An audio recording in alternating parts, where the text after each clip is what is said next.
Hi, welcome to the African World Channel.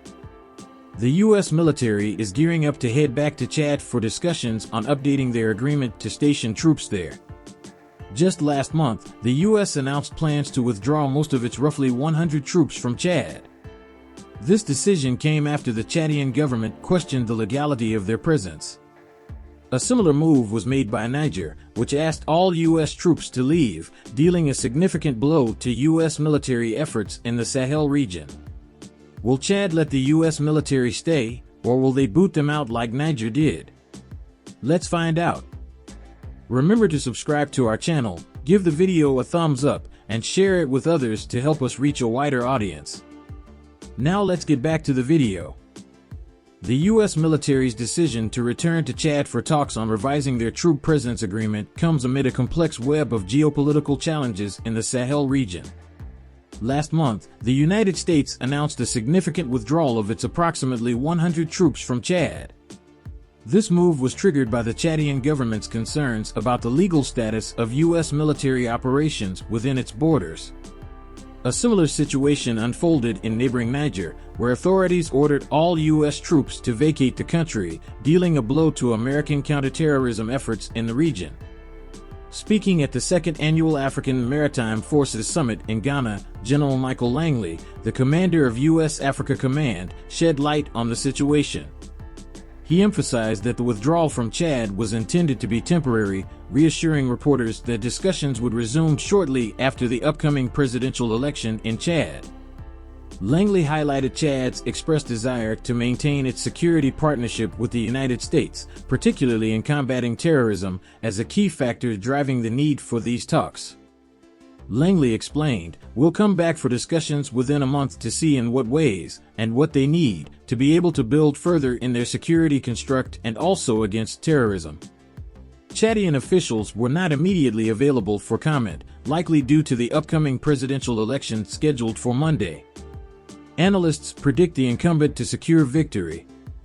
The current interim president, Mahamat Déby Itno, assumed power following the tragic death of his father, who had ruled the country for over 3 decades.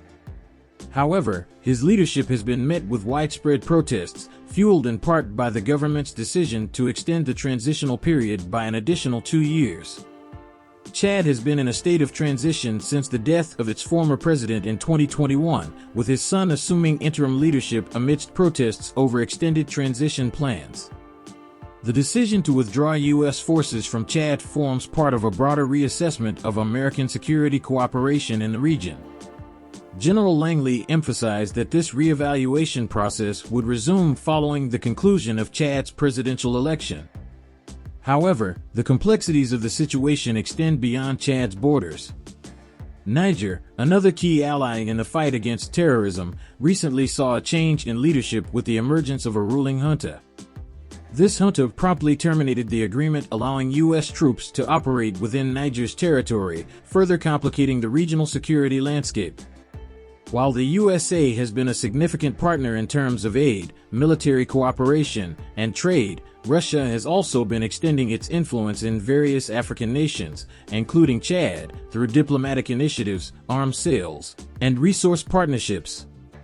Chad's president visited Putin in Russia a few months ago. This visit might not necessarily indicate an immediate shift in allegiance, but it could open avenues for increased cooperation with Russia.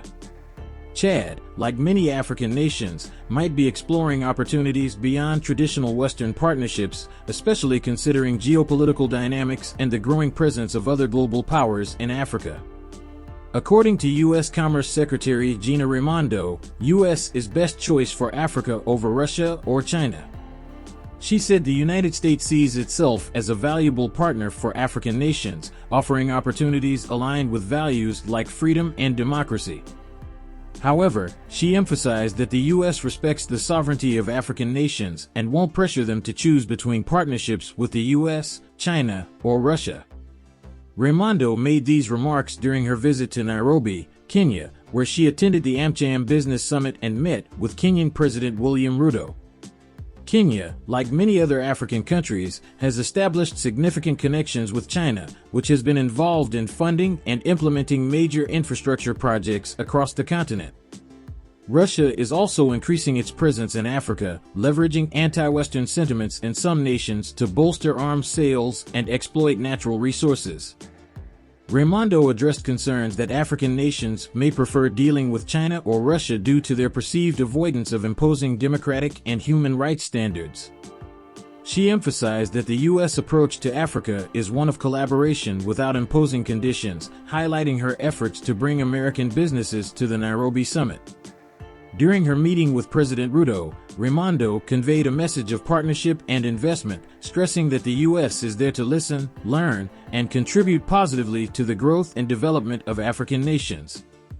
The situation surrounding the U.S. military's presence in Chad reflects a complex interplay of political, security, and diplomatic factors in the Sahel region. As discussions resume on revising troop agreements, the upcoming Chadian presidential election adds a layer of uncertainty to the mix.